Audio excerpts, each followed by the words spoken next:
I put up a trail camera in the backyard to catch whatever kept knocking over our trash. What it caught instead was a tall figure standing at the edge of the tree line, facing the house, not moving, in every single photo, at exactly 3:19 in the morning, night after night, same spot, same time, just standing there in the dark, watching my house sleep. Welcome back. It's just you and me and the dark tonight. 3 true stories about the backyard after dark. That little patch of the world just past your windows, where the light stops and the tree line begins, and something sometimes stands and waits. Let's begin. We lived on the edge of some woods, with a big backyard that ran up to a tree line at the back of the property. It was beautiful in the day. At night it was just a wall of black at the end of the lawn, and I never thought much about it. Until something started getting into our trash, knocking over the cans, scattering things across the yard. Raccoons, we figured. So I bought a trail camera, the kind hunters use. Motion-activated, infrared, takes a photo whenever something moves in front of it. I strapped it to a tree facing the yard, aimed at the trash cans, and I forgot about it for a week. When I finally pulled the memory card and put it in my laptop, I was expecting raccoons, and there were a few. But then I got to the night shots, the 3 in the morning shots, and I stopped scrolling. There was a man at the tree line, tall, dark, standing at the very edge of the woods, at the back of my yard, facing the house, and he was in the next photo, and the next.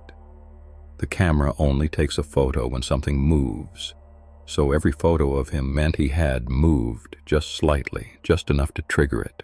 But in every frame he was in the same spot, same posture, facing the house. It was as though he was standing there, dead still, for hours, and every so often shifting his weight just enough to wake the camera up so that I'd have a photo after photo of a tall figure at my tree line in the dead of night, watching my sleeping house. And when I checked the timestamps, the first photo of him each night was always the same. 3:19 a.m. to the minute. I told myself it was a neighbor, a hunter, a trespasser cutting through. I moved the camera, aimed it right at that spot, zoomed in, and the next night's photos were clearer and worse, because now I could see that he wasn't looking at the house in general. In every frame his head was angled up and to the left, toward the second floor, toward one specific window, my kids' room. I did all the things. Police, who found no footprints in the soft ground at the tree line, which they couldn't explain because a man that size standing for hours would leave prints, and there were none. Motion lights, which he stood just beyond. A better camera. It didn't matter. Every night, 3:19, he was there. Tall, still, watching my children's window, leaving no tracks, triggering the camera just often enough to make sure I'd know. I started staying up to watch. I'd sit at the kids' window in the dark, no lights on, and wait for 3:19, and every night, right on the minute, he'd be there. I could just make him out, a deeper black against the black of the trees at the edge of the yard. And the thing that broke something in me was that he knew I was watching. Because on the nights I sat at that window, he didn't come any closer to the house. He just stood there facing me, the two of us looking at each other across the dark yard hour after hour, until the sky began to gray and he'd step back into the trees. It was as if, on those nights, he was content just to be seen, as if being watched back was almost the whole point.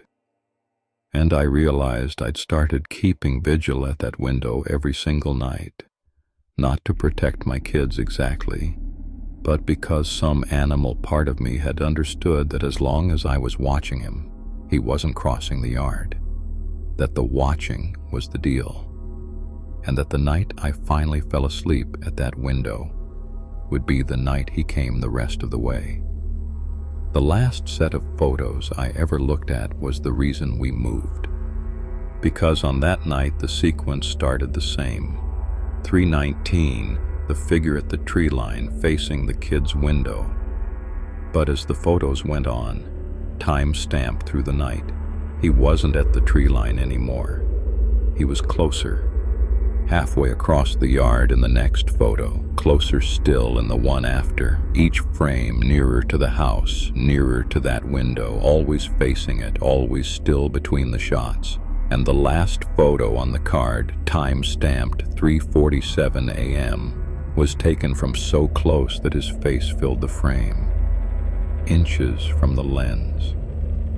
He'd crossed the entire yard, found my camera in the dark, and put his face right up against it. And he was smiling, because he'd wanted me to see. He'd always wanted me to see. The photos were never an accident. They were a message. And the message was, I'm getting closer. We were gone within the week. That figure needed a whole yard to cross. The next woman's trouble was smaller and somehow worse. A back gate that would not stay shut no matter how many times she latched it herself. She had a fenced backyard with a single gate, and she was careful about it because she had a dog. She'd latch it every night. A simple drop latch on the inside of the fence that you could only reach and lift from the yard side. And every morning the gate would be standing open, latch lifted, from the inside. At first she blamed the wind, a loose latch, the dog. She got a better latch, a bolt. She'd throw it every night and check it and photograph it so she'd have proof it was shut. And every morning, open, the bolt drawn back from the inside. She set up a camera on the gate, finally to catch it. A little motion camera aimed right at the latch, night vision, the works. And she watched the footage the next morning with her coffee going cold, and it showed the gate closed and bolted in the green dark. Nothing for hours. And then, at some point in the deep middle of the night, the camera picked up movement. Not at the gate, but at the very edge of the frame, out in the yard. Something passed through, low and quick and just out of focus, and she could never resolve it into anything, no matter how many times she watched. And a moment after it passed, the bolt slid back on its own and the gate drifted open, and nothing else moved for the rest of the night. Whatever opened the gate was already inside the yard. It didn't come in through the gate. It let itself out. Or it opened the gate the way you'd hold a door for a guest, for something else, something still to come that she never saw arrive and never saw leave, and only ever knew about because every single morning, the gate that could only open from the inside stood waiting, wide. Something was getting into her yard at night and letting itself back out through the gate. Or something was already in her yard and opening the gate from within to come and go. Either way, the latch was always lifted from the side only someone standing in her yard could reach. She put a padlock on it. A padlock needs a key. She kept the only key. And the next morning, the padlock was unlocked, hanging open on the latch, and the gate stood wide. She had the key in her pocket. There was no other key, and something had opened a locked padlock from the inside of her yard in the night. She stopped going into the backyard after dark. She'd watch it from the kitchen window instead, The gate, a pale rectangle in the fence at the edge of the security light's reach. And one night, watching, she saw the gate open. Not blown, not forced. She watched the bolt slide back on its own, slow and deliberate, and the gate swing gently inward, as if someone standing in the dark of her yard just out of the light had reached over and opened it to let something in, or to show her they could. She didn't wait to find out which. She left the gate open permanently after that. Unlatched, unlocked, useless. Because she'd realized the awful truth of it. A locked gate only matters if it's keeping something out. Hers wasn't keeping anything out. Every morning proved that. It was being opened from the inside. And a gate that's opened from the inside night after night isn't a gate that's failing to keep something out. It's a gate that something on the inside keeps politely holding open, and she never did find out what it was holding it open for.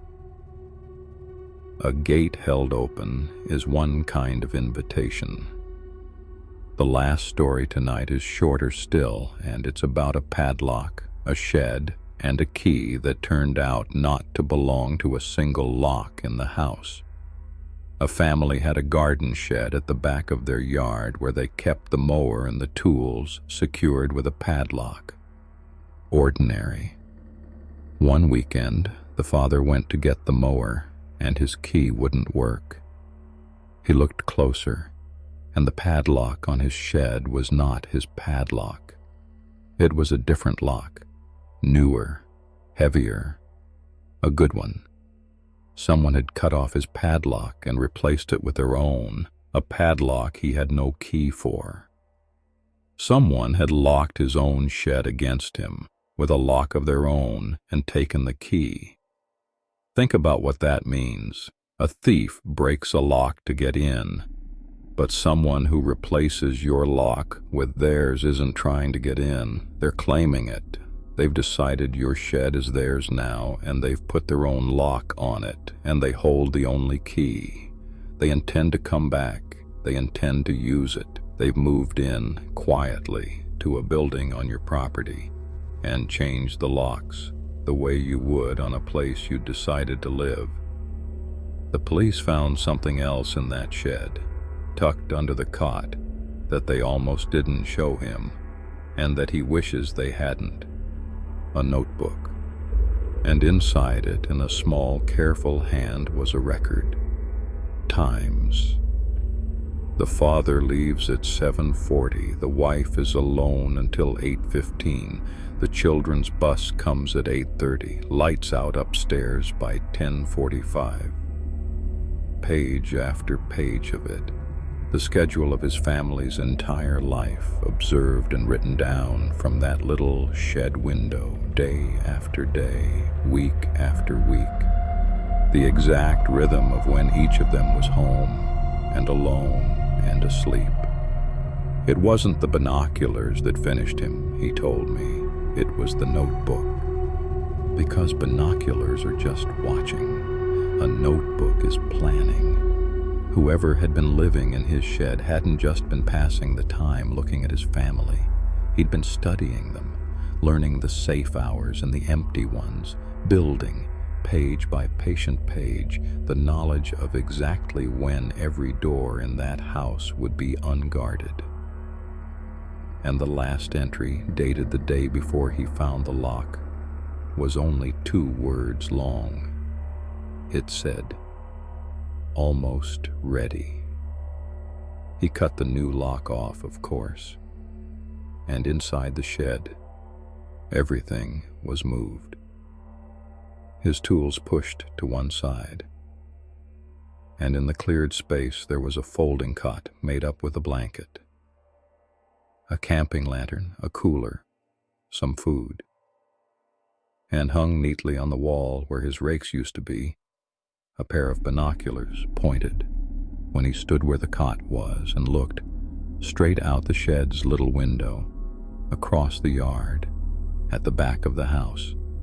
At the kitchen window where his wife stood every morning making coffee, at the bedroom windows above. Someone had been living in his shed, at the back of his own yard for who knows how long, watching his family through the window with binoculars. And when the father had come out that Saturday, that someone had been close enough, quiet enough, to have simply watched him from the tree line while he stood there puzzling over the lock. The police came. The cot, the lantern, the binoculars, all real, all there. But the person was gone and never found. And the father put up cameras and lights and a fence and a real security system. But he told me he never used that shed again. He couldn't, because every time he opened the door, he'd think about the binoculars on the wall and the cot facing the window, and the fact that for weeks, maybe months, the last thing his wife did every night and the first thing she did every morning, standing at the sink, at the glass, she'd done it for an audience of one, sitting on a cot in the dark at the back of the yard, watching and waiting for the family to go to sleep so he could let himself out and stretch his legs in a yard he'd quietly decided was his. That's all for tonight. If this one's got you thinking about your own backyard right now, then you know what to do. Subscribe and hit that bell, because there's a new, true horror story here every single night, and you won't want to miss one. Give it a like so it finds the next person in the dark, and share it with someone whose yard backs up to the woods. I'll be right here tomorrow night, when the lights go down. Sleep well, if you can. Like, share, and subscribe for daily horror stories every single day.